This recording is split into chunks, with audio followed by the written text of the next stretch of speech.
সম্মানিত ভিউয়ার্স, আসসালামু আলাইকুম। তুশিবা স্টুডিও ড্রাইভার সিরিজের আরও একটি নতুন ভিডিওতে আপনাকে স্বাগতম। আজকের ভিডিওর মাধ্যমে আমি দেখাবো হচ্ছে তুশিবা স্টুডিও 409AS এর প্রিন্টার ড্রাইভারটি কীভাবে খুব সহজে আপনার কম্পিউটার বা ল্যাপটপে সেট আপ করে নিতে পারবেন এবং কিভাবে এই ড্রাইভারটি ডাউনলোড করবেন এবং কোথা থেকে ডাউনলোড করবেন, সম্পূর্ণ প্রসেসটি দেখাচ্ছি আজকের ভিডিওতে। তো ভিডিওটি অবশ্যই গুরুত্বপূর্ণ হতে চলছে। কথা না বাড়িয়ে চলে আমরা মূল ভিডিওতে চলে যাচ্ছি।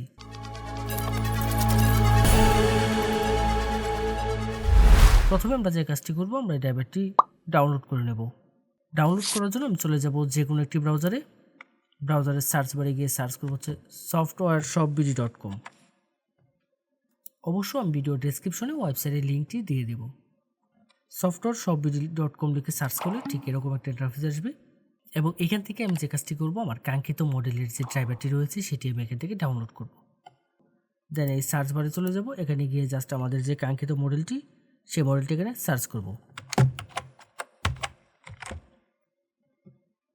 দেন সার্চে ক্লিক করব। ক্লিক করলে আমার এই অ্যাভেলেবেল মডেলের প্রিন্টার ড্রাইভারটি চলে আসবে আমার সামনে। এখান থেকে আমি যে কাজটি করব, জাস্ট এই লিঙ্কের উপর ক্লিক করব। ক্লিক করলে এখানে বিস্তারিত সকল ইনফরমেশনগুলো দেখার একটি অপশন পেয়ে যাব। এখান থেকে সব কিছু আমরা একটু পরে দেখে নেব। আশা করব আপনারা সম্পূর্ণ বিষয়টি একটু ধৈর্য সহকারে পড়বেন এখানে নির্দেশিকাগুলো।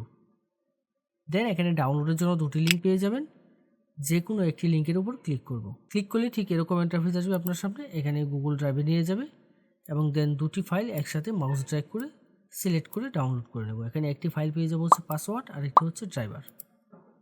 তো এখান থেকে ফাইলটা জাস্ট মাউসের রাইট বাটন ক্লিক করে ডাউনলোড করে নেব। দেন ডাউনলোড এনিওয়েতে ক্লিক করব। ক্লিক করে কিছুক্ষণ অপেক্ষা করতে হবে। কিছুক্ষণের মধ্যে ডাউনলোডটি শুরু হয়ে যাবে। ডাউনলোড করার পরে আমরা যে কাজটি করব, ফাইলটিকে ওপেন করে নেব। দেন এখান থেকে ওপেনে ক্লিক করব। ক্লিক করলে ঠিক এরকম একটা ইন্টারফেস আসবে আমার সামনে। আমি এখান থেকে ওপেন না করে আমি আপনাদেরকে যদি দেখাই যে আমার প্রিভিউটা কীরকম আসছে, আইডিএমে চলে গেলাম। এখান থেকে আমি জাস্ট দেখাবো হচ্ছে সফটওয়্যারটা কীরকম হবে। ঠিক এই যে এরকম একটি আইকন চলে আসবে আপনাদের সামনে, অর্থাৎ এটি একটি রার ফাইল রয়েছে। রার ফাইলকে আমরা যখন আনজিপ করব, যে কোনো জিপ ফাইল বা রার ফাইলকে যখন আমরা এক্সট্রাক্ট করব, তার জন্য আমরা যে কাজটি করি, নর্মালি আমরা উইন্ডার ব্যবহার করে থাকি। যদি আপনার কম্পিউটারে উইন্ডারটি না ব্যবহার করা থাকে, অর্থাৎ উইন্ডারটি যদি ইনস্টল করা না থাকে, তাহলে যে কাজটি করবেন, আপনি উইন্ডারটি ইনস্টল করে নেবেন।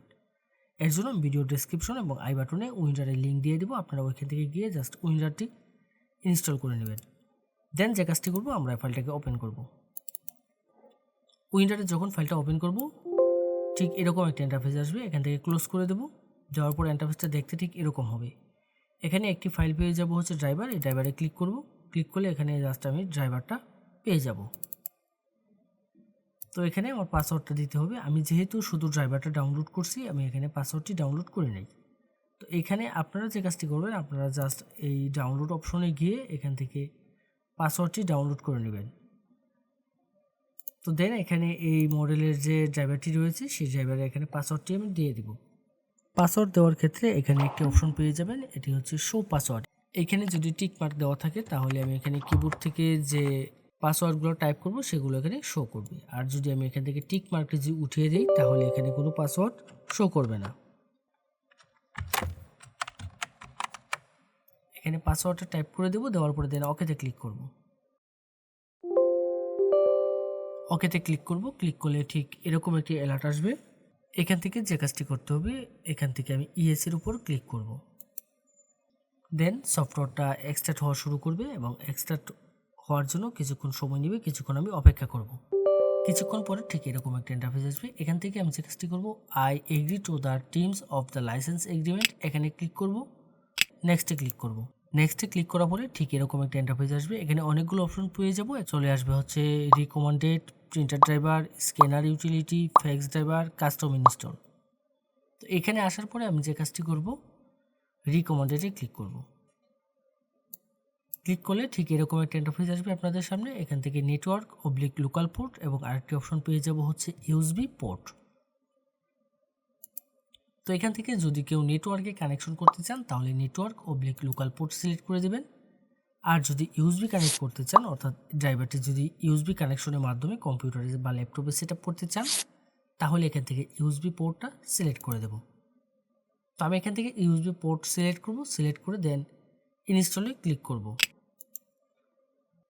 ইনস্টলে ক্লিক করার পরে ঠিক এরকম একটি অপশন আসবে, এখান থেকে সিলেক্ট প্রিন্টার পোর্ট চলে আসবে। দেন এরকম একটা ইন্টারফেস আসবে। এখানে আমি যে কাজটি করব, আমি আমার প্রিন্টারটি সরাসরি কম্পিউটারের সাথে কানেকশন করে নেব। অবশ্যই ইউএসবিতে প্রিন্টারটি কানেকশন করে নেব এবং ইউএসবি কানেকশন করার ক্ষেত্রে আমি যে বিষয়টি লক্ষ্য রাখবো সেটি হচ্ছে আমার পিসি বা ল্যাপটপের যে ইউএসবি পোর্টগুলো বেশি শক্তিশালী সেই পোর্টগুলোর সাথে কানেক্ট করব। দেন ওকেতে ক্লিক করব। এখানে আসার পরে আমার আর কোনো কাজ করতে হবে না, আমার কিছুক্ষণ অপেক্ষা করতে হবে। কিছুক্ষণের মধ্যেই আমার প্রিন্টার ড্রাইভারগুলো সেট আপ হয়ে যাবে। এক এক করে এখান থেকে সবগুলো ড্রাইভার সেট আপ হয়ে যাবে। দেন এখানে ফিনিশের যে অপশনটি রয়েছে এই ফিনিশে আমি ক্লিক করব। ক্লিক করে এখান থেকে বেরিয়ে আসব। এখন আমি যে কাজটি করব, আমি এখান থেকে বেরিয়ে এসে আমি জাস্ট চেক করে দেখব আমার প্রিন্টার ড্রাইভারটি সেট আপ হয়েছে কিনা। অবশ্য চেক করার ক্ষেত্রে আমাদের যে কাজটি করতে হবে, আমার কম্পিউটারটি রিস্টার্ট দিয়ে নিতে হবে। কম্পিউটারটি রিস্টার্ট করে নেব, তাহলে দেখবেন প্রিন্টার এবং স্ক্যানার দুটি ড্রাইভারই পেয়ে যাবেন। অনেক সময় যে সমস্যাটি হয়, আমরা আমাদের স্ক্যানার ড্রাইভারটি খুঁজে পাই না। সেক্ষেত্রে আমরা যে কাজটি করব, আমরা স্টার্ট মেনুতে চলে যাব, এখানে গিয়ে জাস্ট সার্চ করব হচ্ছে ফটোশপ 7.0 দিয়ে আমরা স্ক্যান করব। ফটোশপ 7.0 যদি আপনার কম্পিউটার বা ল্যাপটপে সেট আপ করা না থাকে, সেক্ষেত্রে যে কাজটি করবেন, আমাদের ওয়েবসাইটে চলে যাবেন। ওয়েবসাইটে গিয়ে জাস্ট সার্চ বারে সার্চ করবেন হচ্ছে 7.0 লিখে সার্চ করলে আমাদের ফটোশপ 7.0 পেয়ে যাবেন।